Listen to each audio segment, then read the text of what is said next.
we'll do some hip work. So let's take one leg up. Let's say left leg to begin with. We're going to go up and down like this. Okay.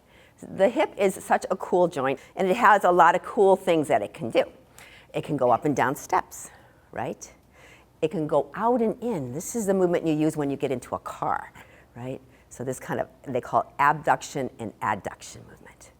Good. And then there's a circular motion like this. Round and round a couple times and go the other way. Round and round. Good. And the trickiest movement of the hips, which we don't do very often, which is very, very important to do every single day, is external rotation. So we're going to hold the leg, and this is what it looks like. See the matching hand? It goes on the outside of the knee. Be careful with this one, Janet. Anyone with hip replacements, be careful with this one. It's externally rotating, so you're going to grab a hold of your calf, and you're going to bring your ankle up and your knee out, and then like that. Just that little motion, right? So what you're doing is you're moving your big thigh bone in your hip outward, and that will release any kind of sciatic tightness. Good. All right, let's try the other side. Here we go. Up and down. This one's called flexion. You need this for walking around, for getting up your steps, right? Good. And then we'll go like this. Adduction and abduction. Opening up, getting into spaces like cars, right? And then we'll rotate outward a couple times. You need this for what? I don't know, hula hooping maybe? Good, and then the other way. Now, you need this one for arthritis relief. Good, and then we'll do the external rotation. This one's tricky. So the leg is up, your hand is on the outside, and you're trying to grab your thigh or your ankle, whatever you can, but the ankle comes up and the knee goes out, and then you're back. And then you go like that? Yeah. And one more time. Yeah, I know it's awkward. Yeah, good. And then bring it back out. Good. Bring your legs out in front, and we'll just go side to side a little bit. Yeah, so all that hip work, we're going to get into one area of the hip now that we can't get into when we're sitting. So that's why we're going to do side saddle. So we're going to swing on over until our left knee is in the front, our right knee drops down.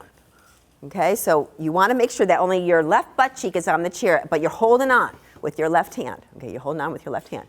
Good. Right hand is going to come to your shoulder, and you're going to circle backwards a few times. Yeah, opening up the shoulder. Good. Circle forward a few times. Good. And then bring it back to the center. Now we're going to dip that elbow down and lift the hip up like you're trying to kiss your elbow to your hip bone. Good. And then lift your elbow up, drop your hip a little bit lower, and lean into the chair. Good. We'll do it 3 times more with our breath. So inhale, everything is tight. Exhale, everything is long. Good. Let me hear you breathe. Inhale. Good. And exhale.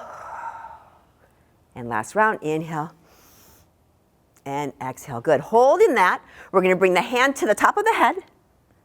Good. Hook the arm over the head to open up the armpit. Good. And then reach your arm forward and inward a little bit, and maybe even open and close your fingers. Remember, when you open and close your fingers and you're reaching, you're stretching from your hip bone to your fingertips, and that's really important for releasing tightness and tension. Good. When you come back to the center, take your time, and we're going to pivot to the other side. Okay, so now we got the right knee in the front, the left knee's dropping, the back toes tucked a little bit. Good. And then bring your hands to your outside hand to your shoulder and roll backwards a few times. Getting into the shoulders. Roll forward a few times. Good. Now we're going to do our dips. Okay, so we go inhale, hip to elbow, elbow to hip. Exhale, hip goes down, elbow comes up. You're leaning. Good. With your breath. Inhale. Exhale. Inhale. Exhale. And last time. Inhale. Exhale. Hold it. That hand comes to the top of your head. It can arc over your head for a little deeper stretch, or you can reach forward and inward as you open and close your fingers. So just stretching and reaching and breathing. Good, and then slowly, slowly come back. And when you come back, I want you to take your legs out nice and wide. Good. Find that stance. And then bring your legs together, and we're going to kiss our knees by taking one knee up like this and maybe leaning over. Yeah, good. And then down, and then a little stretch. Good, and down. This one's for your low back and your organs, right? So nice little tuck. We're preparing you for somersaults, okay? Yes, yes, yes. We said we would be kids today, right? Good, and then release it. Good.